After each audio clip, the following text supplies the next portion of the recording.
ನೀವು ಕೋಲಾರ ಬಗ್ಗೆ ಮಾತಾಡ್ತಾ ಇದ್ದೀರಲ್ಲ, ಕೋಲಾರದು ನಿಜವಾಗಲೂ ಪಕ್ಷದ ಎಲ್ಲ ಕಾರ್ಯಕರ್ತರಲ್ಲಿ ಭಾರಿ ಅಸಮಾಧಾನ ಇದೆ. ಕೋಲಾರ ಸುಮಾರು ವರ್ಷಗಳಿಂದ ಕೋಲಾರಿಗೆ ಪ್ರತಿನಿಧಿಗಳು ಕೊಟ್ಟಿರಲಿಲ್ಲ. ಹೋದ ಸತಿ ಬೀಜೋದ್ರ ಡಿಸ್ಟ್ರಿಕ್ಟು ಚಿಕ್ಕಬಳ್ಳಾಪುರಿಗೆ ಡಾಕ್ಟರ್ ಸುಧಾಕರ್ಗೆ ಕೊಟ್ಟರು. ಒಂಥರ ನಮಗೆ ಆಯ್ತಪ್ಪ, ನಮ್ಮ ಹಳೆ ಎಲ್ಲ ಜೊತೆಗಿದ್ದಿದ್ದು ಅವರು ಕೋಲಾರ ಬಗ್ಗೆ ಎಲ್ಲ ತಿಳ್ಕೊಂಡಿದ್ದಾರೆ, ಅವರಿರೋದ್ರಿಂದ ಕೋಲಾರಿಗೆ ಅನ್ಯಾಯ ಆಗಲ್ಲ ಅಂಥೇಳಿ ನಾವು ಅದೇ ರೀತಿ ಪಾಪ ಅವರು ಮಿನಿಸ್ಟ್ರಾಗಿದ್ದಾಗ ಕೋಲಾರ ಬಗ್ಗೆ ಸಾಕಷ್ಟು ಕೆಲಸಗಳನ್ನು ಸಹ ಮಾಡಿದ್ದಾರೆ. ಅವ್ರ ಕೈಯಲ್ಲಿ ಆಗಿದ್ದಷ್ಟು ಸೇವೆಯನ್ನು ಮಾಡಿದ್ದಾರೆ. ಈಗ ಅಂತೂ ಯಾರಿಗಾದ್ರೂ ಒಬ್ಬರನ್ನ ಕೊಡಬೇಕು ಅಂಥೇಳಿ ಅಲ್ಲಿರ್ತಕ್ಕಂಥ ಶಾಸಕರೆಲ್ಲ ಜೊತೆಗೆ ಹೋಗಿ ಎಲ್ಲ ಸೇರಿ ಹೋಗಿ ಮಾತಾಡಿದ್ರು. ಭಾರಿ ಒಂದು ನಂಬಿಕೆ ಇತ್ತು, ಒಂದು ಮಾಡ್ತಾರೆ ಅಂತ ಹೇಳ್ಬಿಟ್ಟು.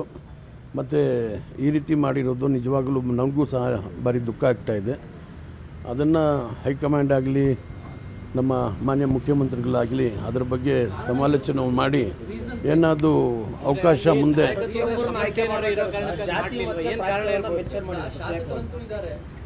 ಶಾಸಕರು ಅಲ್ಲ, ಎಲ್ಲ ಸಮಾಜಕ್ಕೆ ಸೇರಿರ್ತಕ್ಕಂಥ ಶಾಸಕರಿದ್ದಾರೆ.